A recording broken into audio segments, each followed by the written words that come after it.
Halo,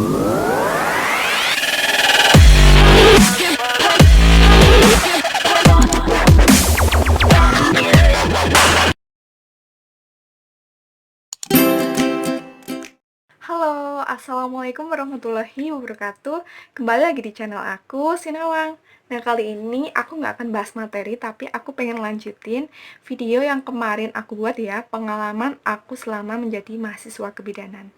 Dan ini spesial banget videonya buat kamu, calon mahasiswa ataupun mahasiswa awal kebidanan. Kalau belum tahu tentang kenapa sih harus milih bidan gitu ya, aku akan bahas materi ini. Tapi kalau kamu masih bingung, kok bidan ya jurusannya, kenapa? Pasti kamu pikir-pikir dulu deh sebelum masuk ke jurusan ini. Kamu mantapkan jiwa dan hati kalian, jangan terpaku pada orang lain untuk memilih jurusan ini ya, karena apapun juga yang menjalani itu kalian sendiri. Jadinya saran aku sih jangan, kalau memilih jurusan itu jangan dipaksakan gitu. Oke.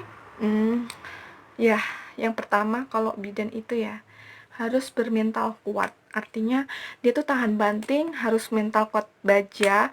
Karena apa? Yang dihadapin itu bukan cuma satu ataupun dua orang aja ya. Jadi banyak orang dengan kultur yang berbeda, dengan karakteristik yang berbeda, dan setiap masing-masing orang itu mempunyai karakter yang unik dan tidak bisa disamakan dengan yang lainnya.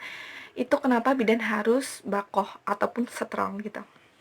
Nah, yang kedua ya, bidan itu juga memiliki sifat yang karakteristik yang khas gitu loh. Aku punya kenalan teman gitu, teman baru.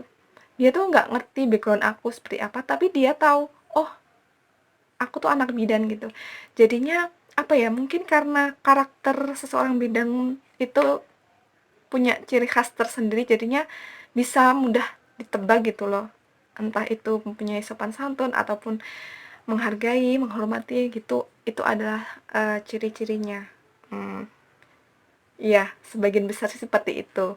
Kelihatan rapi gitu loh maksud aku, beda kayak anak universitas yang lain gitu maksudnya. Karena kan mulai dari penampilan harus dijaga dulu kan, gitu. Terus yang ketiga ya, yang ketiga itu mengenai gimana sih peran bidan. Nah, peran bidan tuh ada 4. Yang pertama ada peran sebagai pelaksana, di mana bidan itu melakukan kegiatan pemberian asuhan kebidanan. Itu mencakup mulai dari wanita itu lahir sampai dia itu menopause ataupun sudah tua gitu ya. Itu ruang lingkupnya. Bahkan juga anak-anak juga seperti itu. Kalau yang kedua itu bidan sebagai pengelola. Jadi bidan itu dia bisa buka praktek sendiri ya, dia bisa bekerja secara individu, kemudian dia juga bisa melakukan kerja secara tim ataupun berkolaborasi dengan teman sejawat ataupun dengan tenaga medis lainnya.